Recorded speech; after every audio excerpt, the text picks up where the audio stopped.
everybody. Welcome to Artworks. My name is Doug Kincaid. And I'm Mary Horner. And I have a lot of different outfits, so in case you tune in and you see me wearing the same outfit, it could be that we taped a show, and we taped another show, and I just wore the same thing. But I go clothes shopping, and I have lots of clothes. You do? Yeah. Yeah, well, we kind of matched today, so we did a good job on that. Okay. And I cut my hair short. I'm not actually going bald. What do we got going on today, Mary? Well, we have a great show today. Lots of wonderful things. We've got a couple artists with us, Leonard Fraser Leonard, I'm sorry, and Barbara Sabin. Leonard Fraser, though, that comes as a ring to it. A little dyslexia going on here today. Fraser, we'll keep your name straight. We're also going to talk to Mr. Rich Brooks at the St. Peter's Cultural Arts Center. Hi, Doug and Mary. Welcome to the St. Peter's Cultural Arts Center. This month, we're going to be talking about our senior show, and that's people with, that kind of seasoned point of view, over 50. It's wonderful. So come on back. Thanks, Rich. Well, now, folks, it is our great pleasure to introduce to you a wonderful artist. His name is Fraser Leonard. He has graciously agreed to join us today, and here he is. Welcome, Fraser. Thank you very much. We were trying to save up to get a little canned applause and stuff, or get a studio audience. But in the meantime, you'll have to settle on us giving you enthusiastic Thank you. applause. Well, you said you've been an artist for 40 years? Around 40 years, That's yes. hard to believe. And what kind of work do you like to do? Well, I work in various medias, from casting bronze to welding with acetylene torch, working with watercolor, working on canvas, acrylics, just about most any material I try to work with, relate, and create with. Sounds like it. 40 years would be about 1959. Did you have kind of like the beatnik look with the beret and the... No, I wasn't part of that group. Oh, really? No, I grew up in Iowa in That probably didn't the go green well. cornfields, and build it and they will come. And I was there, growing up amongst good country folks and learning more about nature. And it was good. I hated it at the time, Of course. but I look back now and I savor it. Well, did your art start, did you start by drawing nature scenes, things like that, or? Well, in school, and even down to the elementary grades, we had no art. Mm-hmm. There was no art in high school, and that was part of my trouble. Instead of paying attention in class, I was creating and drawing notes around my drawings. Poppy Poster Contest was my first award-winning achievement. And then I entered a national contest, or high school contest, and took first in the state. Oh, great. And from there, I went on to college and started in... I was taking a correspondence course in commercial art, famous artists, and had 26 lessons. I got to lesson 24, but by then I'd got into college, and I went into fine art. So it was a battle between fine art and commercial art, but I'd learned all my basics on my own from the commercial art course. And then I got into college and tried something new. Came on the market back in '61 called acrylic paint. Came in clear plastic tubes. You could see the paint in the tubes. And one of the first paintings that I did in the Arkansas Arts Festival, it won first in the state. And just things have gone on and on since then. Do you have a preference for what medium you like to work with? You have paintings here. It doesn't remind me too much of Iowa either, stuff that you brought, but and it's really cool. This is like beatnik looking stuff. That's cool. Well, what is beatnik now? Well, Tell kind of me. like This... New York, kind of, This is very contemporary looking stuff, Well, this is entitled Two-Legged Table with Still Life. Really? And I work intuitively. I really never know what I'm going to do when I paint. I just walk up or sit down and start painting. And after, I would say, 4,000 or 5,000 paintings and 40 years of it, I don't have any real hang-ups. Sounds a little bit like marriage. Just kind of jump into it and play it by ear. Is that acrylic? Is that the work you've They're done? both acrylic. Okay. And this is a relievo, something new I've started in the past year and a half. It's actually a box container, rectangle container with canvas stretched over the top. And once I had created the illusion on the surface of acrylic paint and gold leaf and silver leaf, why the frame, sculpture-like area around the box relates to the foreground. And the whole thing works. It's entitled Music Concert. Just a feeling I had about it after I was finished with it. I like the variety of your stuff. A lot of artists come on, and that's fine, but they'll generally work in one thing. They'll work in watercolors, or they'll bring something on the show. There's a pleasing variety of the stuff that you... And tell us about the other piece in front here. Well, this is entitled Two Feathers. And Two Feathers, if I'm not in too much of the way here, it's made actually from automobile bumpers. And I cut them up and relate to them in a physical sense, of three-dimensional. And this is stone right here. This is copper. And right on the edge of the feathers, I call them, is copper with copper enameling, which is different. Yeah. Now, do you sell your artwork, exhibit it? Where can we see it? Or if somebody wanted to... There's a show coming up at the St. Peter's Cultural Arts Center here in St. Peter's on February. 3960 Mexico Road. Yes, right. On February 28th from 1 to 3. And it'll be there through March the 23rd. And things will be for sale. But I taught for 31 years also. Okay. And now I'm doing my thing full time. So we Great. can see your show. 928-1962 is the number over there at the Art Center, so you can call and find out more about Fraser stuff. We appreciate you being with us today Well, thank you. and joining us. And we'll be right back after this. In St. Peter's, it's anything but business as usual. We offer more. A renowned Synergy Center, modern industrial park, lots of commercial land with easy highway access, and a well-educated workforce. Voted one of the top 10 cities for small business, St. Peter's, Missouri. Welcome back. Today our guest is Fraser Leonard, and we've been talking to him about his art. And I understand that you exhibit all over the country. Well, right now I'm in Florida in a gallery at Amelia Island, or Fernandina Beach they call it. And also there's a gallery, the B. Jackson Gallery in Atlanta, Georgia, in the Cobb County Galleria Mall. And those are good traffic areas. And paintings now and then are selling. And there's also a gallery here in town called Creative Fine Arts Gallery off of Ivanhoe in the city. But I've been in and out of galleries in this town for the past 30 years. And at the show at the Cultural Arts Center, I'm going to also have very large canvases, 4 foot, 5 foot, 6 foot. A couple sculpture pieces will be at least 3 or 4 foot tall. Watercolors, collage, and the relievos, and the smaller paintings also. Some will be higher priced, some will be lower priced. Give us 2 of your favorite pieces that you've done, or most unusual. You just said you work in a lot of different mediums. Well, a sculpture piece that I tackled about 4 months ago is called Sanctuary, and it's at the gallery at the Creative Fine Arts Studio here in town. It's about 300 pounds, stands about 6.5 feet tall, and it's welded bumpers, but it's full of stones, and they're all welded in place. And the stones are all sort of like sanctuary. They're sort of held in place, sort of protected. So how do you get that out there? Do you set it up? Throw it in the... Muscle and let someone else move it for you. So the show at the Cultural Arts Center here is going to be a one-man show then? A one-man show. Okay. And for at least a month anyway. Looking forward to it. Neat. Do you have a preference painting?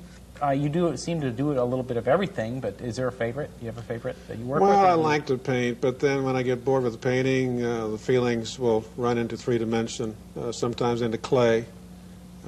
From clay to wax piece into a mold and a casting and then a bronze. And I taught all this for 31 years and quite proud of it.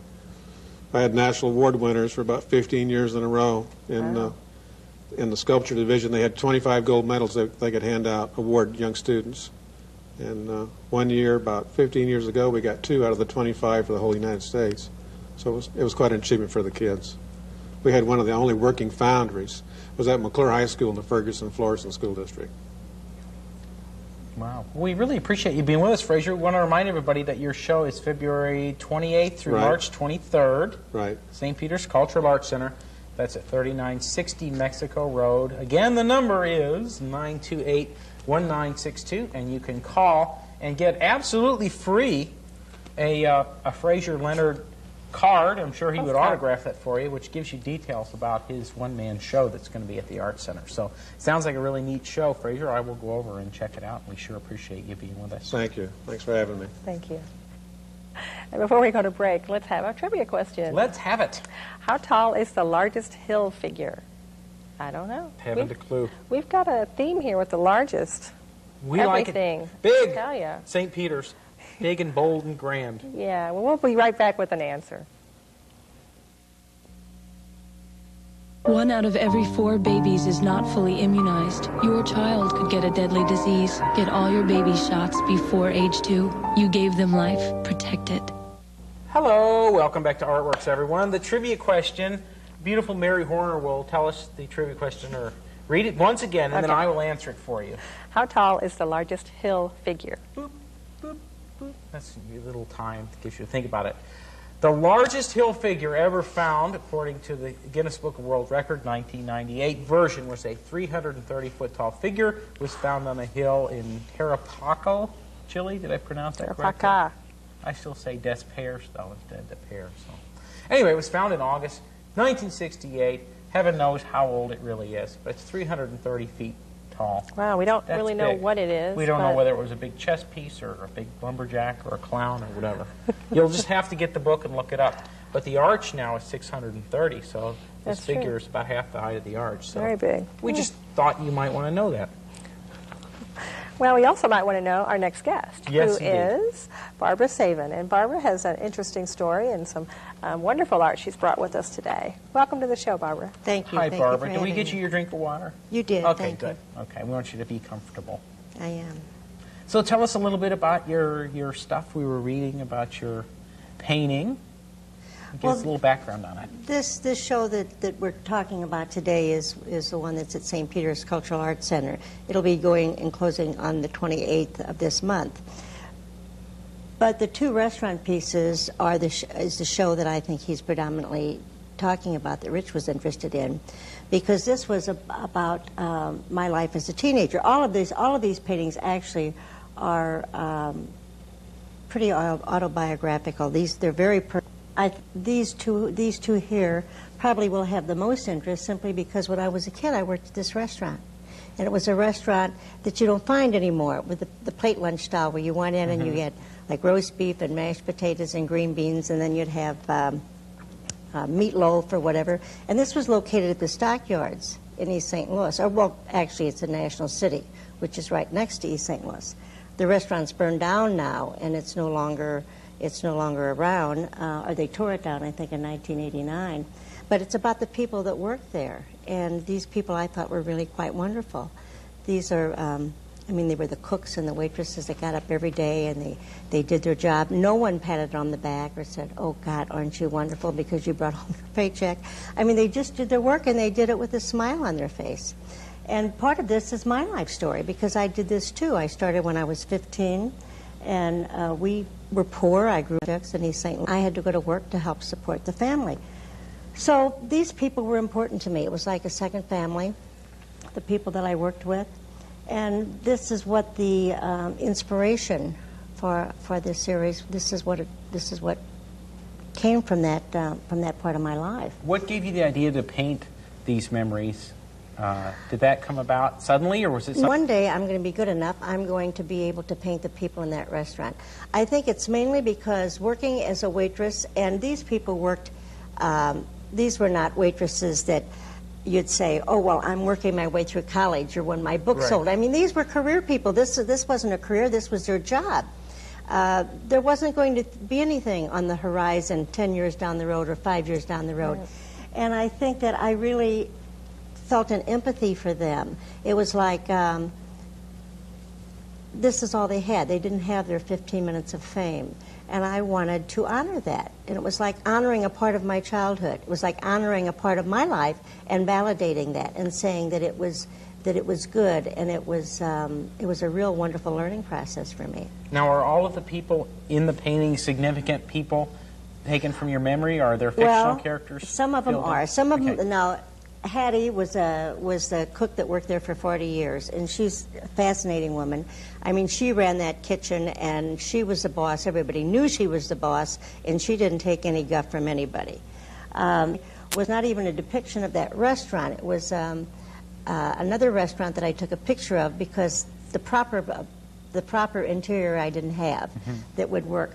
But I did take different clients and clientele and restaurant patrons that came in and used them in this painting. But I also had models. So I had people that I knew, friends of mine, that would sit in a chair a certain way because I'd have an empty chair, and I wanted to show this sense of life and all this action going on. That's called the Friday Night Crowd. And this one's called Hattie Making Biscuits. But it was to honor these people and this sense of activity and life that went on in these restaurants. And I think it's really funny, in almost all my paintings, except the Ironworker series, food plays a very important role. I mean, in practically my grandma's kitchen, there's food. In the one on my childhood, food was very important. Maybe that comes from being poor. I don't know. Well, it's neat to get an exhibit in like yours that has a real story, has such a strong theme. We see a lot of artists on the show, but most of it's very technically excellent. But they've picked random, subjects. It's really neat that yours is tied in with the theme. Stay there just for a second. We're going to take a quick break over to the St. Peter's Cultural Arts Center to talk to Rick Brooks. Rick, I guess Rick Brooks, his evil twin brother, is there too. And we want you to stay right there because we want to ask you some more questions. But anyway, take it away, Rich. Welcome back to the St. Peter's Cultural Arts Center. This month we're going to be talking about the senior show. We're going to see things like a piece like this that's maybe 20 years old and pieces that are absolutely brand new. We are talking about artists that are seniors. They're over 50 years old. They kind of have a seasoned point of view. They've been around a little bit longer. They are kind of the mentors for other artists, for youth artists, and for other artists that are around them. Some of these people are Sunday painters. They just love to paint. Others are professional. They love to sell. Our categories were painting, photography, sculpture, and drawing. It was kind of a nice wide range for the artists to be able to fulfill some of their needs. In the painting category, we have wonderful oils, watercolors, delightful abstracts and moderns. Great range. Photography, we have some absolutely wonderful pieces of some antique cars, of just wonderful sights. It's absolutely wonderful to come see what they have to do. Sculpture was probably our most diverse category, all the way from wood carving to metal sculpture to ceramics, wide range of pieces that were entered. And in the drawing category, some newcomers that have never shown before. It's really kind of neat to see them participate in this kind of a show. Absolutely wonderful show, so we think you need to come on down and see it. Also, next month we have our Trash to Art show. To me, that is the most exciting show that we have all year long. It takes things like spark plugs or things that you would normally throw away, like the lint filters in your dryer, and people make those into creative aspects of sculpture. Sometimes they're crafty, but we really call it a Trash to Art show because we're looking for the finer arts within the art field. We have children that enter that and adults, so it's going to be an exciting show, and we certainly want you to come see that. So come back to the Art Center and come join us for some of the fun that we have here. Thanks, Rich. We are visiting with Barbara Savin, and Barbara has brought her... I should say welcome back, everybody. Welcome back, everybody. We are visiting with Barbara Savin, who has graciously brought all of her paintings down and is telling us a little bit about her work and the history of it and the ideas behind it. Barbara, you were going to show us a little bit of your collage on the far end over there. Right. Well, how that got started was when I was a kid, and like I had said earlier, we grew up poor. We were in a housing project, and it seems like so many of the things that you take for granted in your life, food and heat and security and a mother and a father living together. Well, that's probably not the case anymore, but it used to be that way years ago. We didn't have it, and life was very insecure. And as I would walk down the street at night, now I know other people do this, and I'm not the only one that does it, but I would look in people's windows, and I would wonder, what is their life like? And I still do it to this day. My husband teases me about it.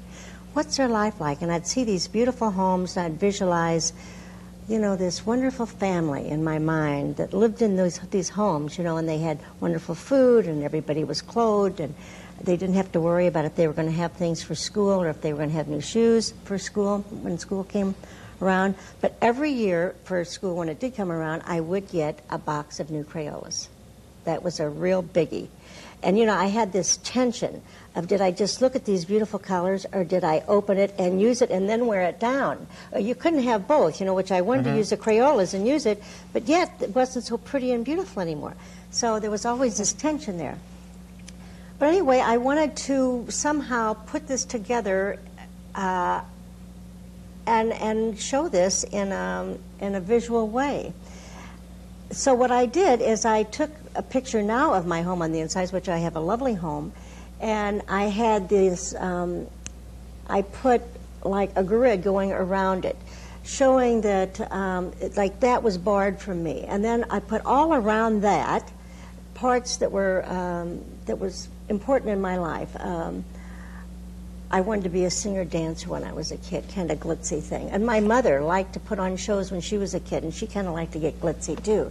So I had that in there. Then I had a picture of knocking on my grandmother's door, trying to get in, as a symbol of trying to get into the real world out there. I had my report card because I worked really hard to make all the good grades, thinking maybe that would be the way. And my little artwork from the first grade that my mother had saved for me. So I have all these things. And then, in the midst of that, I also have a bar scene, which I have all these bottles of booze, because alcoholism in my larger family played a great big role. We are just riddled with alcoholism. So, I mean, on one of the pieces in that series, I have a Christmas tree with whiskey bottles hanging on it, because my father was an alcoholic. The cake was symbolic of not having birthday parties growing up because we didn't have the money.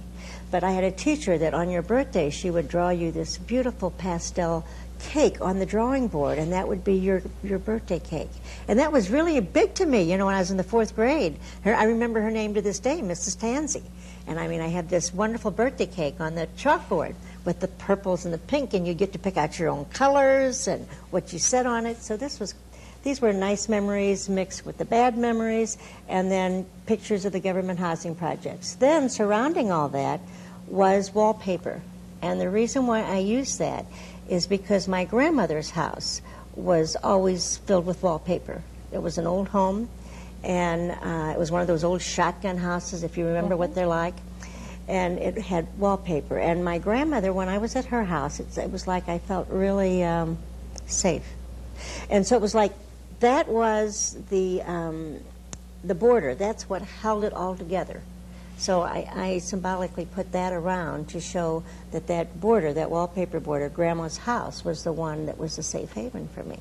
And that's what held me together growing up. Well, it was part of it. There were other things as well. And I had a very loving mother. But that, and then the whole series is that way. That's beautiful. Have you done anything with writing about each of the paintings? Because there's such a wonderful story behind each of these. I did with the restaurant series. In fact, Labor's Heritage magazine, that's a national publication that's put out by the George Meany Center in Washington, D.C. And they're coming out with a cover story about the restaurant series. And great. I wrote that. And so it will be coming out probably in about 2 months. In fact, the editor and I are going back and forth now.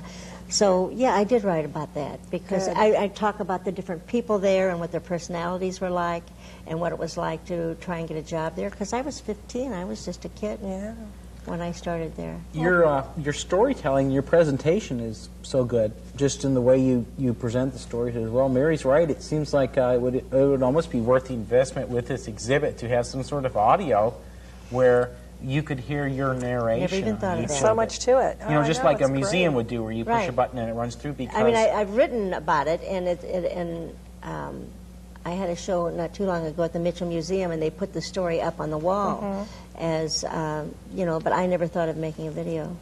But I mean, you sound so good just just running it through. Well, you know, can your tell presentation. Yeah, I mean, I it's could so I close could to sit her here. heart. It's corny, but I could sit here and listen to you tell these stories because the way you presented is so good. So that might be worthwhile. I'm not telling you how to organize your. No, I know No, what you're but saying. That'd be No, cool to it's- have it's something where you great. could have a Right. 2-minute narration on the collage. Well, Or, that's interesting. real quick, how long does it take you to do like one of your? I was looking at the detail of these oils. Yeah, the one with the Friday night crowd. I mean, that was a 2-month ordeal, actually. Yeah. For one thing, most of the people, that was probably taken from about 25 different photographs. And I'd have to turn a body here or move it here or flip this. And one would be taking a photograph from one restaurant and somebody else from another restaurant. I would carry a camera with me everywhere I went. And I'd just be taking pictures. My husband would get so mad. He said, "Would you please sit down? This is embarrassing." You know, but that's how I got a lot of my bodies. And then I also had friends pose. And they Yeah. never know when they're going to turn up in one of my paintings. Well, Barbara, thank you so much for being here and sharing the stories with us. This is wonderful. Thank you. Thank you for having me. We're out of time, though, folks, for this edition of Artworks. We hope you will join us next time. We'll see you soon. Bye-bye.